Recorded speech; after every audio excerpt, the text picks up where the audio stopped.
Salut à tous, j'espère que vous allez bien. Aujourd'hui on se retrouve pour une nouvelle vidéo, il va s'agir d'un point lecture. Je vais vous parler de 54 minutes de Marieke Nijkamp publié aux éditions Hachette Roman. Ici on va suivre l'histoire de Tyler qui est un jeune adolescent très en colère qui a eu des difficultés durant sa scolarité. Il a subi des moqueries, des embrouilles comme on a tous pu connaître, sauf que lui c'était un petit peu plus prononcé que la plupart de nous je pense.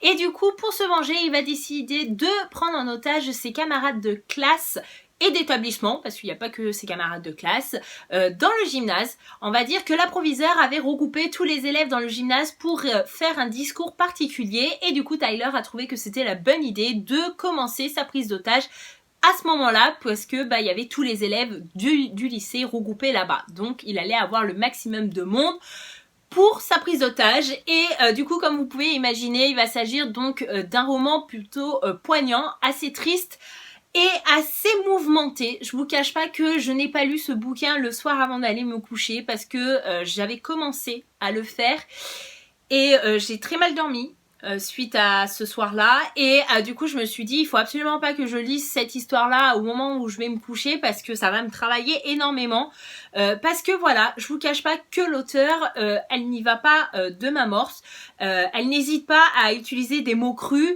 à faire connaître des choses horribles aux personnages, et voilà, c'est vraiment quelque chose que j'ai plutôt bien aimé dans ce roman, puisqu'on se retrouve encore une fois dans un roman jeunesse, et pourtant je pense qu'il faudrait pas le faire lire à n'importe qui. C'est-à-dire que moi je vous dis, ça m'a quand même travaillé. Je pense que d'autres lecteurs de ce livre, ça a pu les travailler aussi. Et du coup je me dis que des jeunes 10-11 ans, c'est un peu chaud de leur donner ce genre de lecture.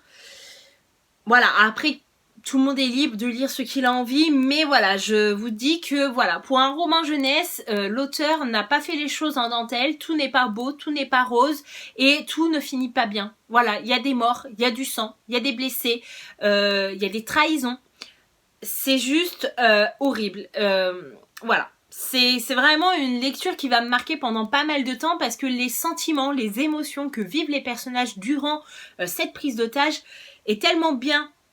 sont tellement bien retranscrits que on peut que se sentir impuissant, parce que voilà, nous on lit leur histoire et on ne peut pas agir, on ne peut pas venir en aide à ces personnages, et c'est vraiment quelque chose de marquant durant cette histoire. Ce que j'ai aimé dans cette histoire, c'est bien évidemment l'intrigue, l'histoire en elle-même. Après je vous cache pas que je me pose vraiment des questions, parce que plus l'histoire est noire, plus elle est tragique, plus il y a du sang, plus il y a de morts, plus il y a de blessés, plus ça me plaît. Moi j'aimerais bien être aussi une nana qui aime les romances et compagnie, que tout est beau, tout est rose et l'amour est là, etc. Mais moi je sais pas, je suis attirée par les romans assez sombres, un peu thriller, suspense, des événements assez tragiques comme ça. Bon voilà, il en faut pour tous les goûts, c'est comme ça. Et du coup ce que j'ai aimé dans ce roman, c'est l'alternance des points de vue. Il faut savoir qu'il y a quand même beaucoup de personnages, et n'hésitez pas à continuer votre lecture si vous êtes en train de lire ce bouquin ou si vous comptez le lire. Si au début vous avez du mal à vous situer par rapport aux personnages, n'abandonnez pas votre lecture, c'est très important, allez jusqu'au bout, cette histoire vaut le coup, et il faut absolument la lire. Après les personnages, je vous cache pas que moi au début j'ai été comme vous, j'ai eu du mal, mais au fur et à mesure on arrive à faire les liens entre les personnages, on arrive à se rappeler plus facilement qu'au début de qui est qui, parce que bien évidemment dans les personnages des fois il y a des frères et des sœurs, des fois il y a des couples, des fois il y a des cousins, des cousines, enfin c'est assez difficile de tout retenir au début, je vous le cache pas, mais ça vaut vraiment le coup d'aller jusqu'au bout, et vous allez voir que les personnages vont rentrer plus facilement dans votre tête au fur et à mesure des chapitres. Et en plus de ça, cette lecture est très très fluide, c'est-à-dire que moi je l'ai lu en une semaine et demie, mais parce que voilà, je me suis pas penchée dessus tout le temps. Comme je vous dis, le soir avant d'aller me coucher, j'évitais de lire ce bouquin parce que j'avais pas envie de passer de mauvaises nuits, mais sinon si j'avais lu d'une traite le bouquin en un jour et demi, c'était lu quoi. C'est très fluide, c'est très addictif, on a vraiment envie de savoir jusqu'à où Tyler va être capable d'aller pour se venger, et comment cette prise d'otage va se terminer. Est-ce qu'il va descendre tout le monde? Est-ce qu'il va être arrêté à temps? Est-ce que... Enfin, on a plein de questions et on peut qu'avoir envie de lire ce bouquin. Et un autre point positif de ce bouquin, c'est ces chapitres très très courts. Voilà, regardez, on a le chapitre 3. Mais là on a le personnage de Autumn qui parle. Ensuite on a le personnage de Claire. Et en fait le fait de changer de personnage, de point de vue à toutes les pages, et ben ça rend la lecture très fluide, très rapide, très efficace.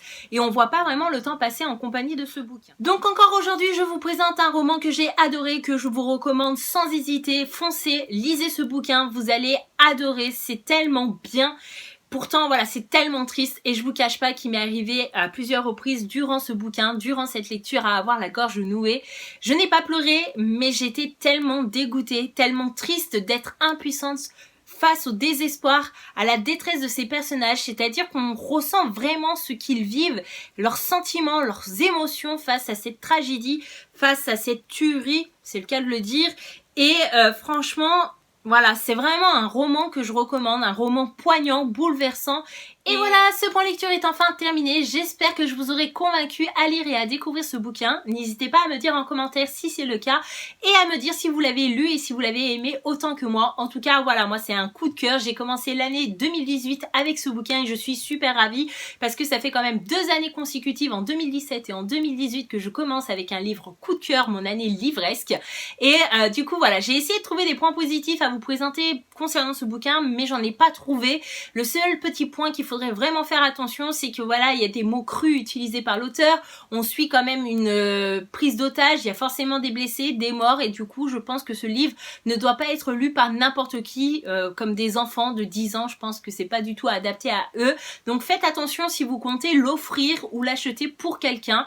Voilà, je vais m'arrêter là. En tout cas, je vous dis merci d'avoir regardé cette vidéo jusqu'ici, je vous fais de gros bisous et je vous retrouve bientôt dans une prochaine vidéo. Bye bye.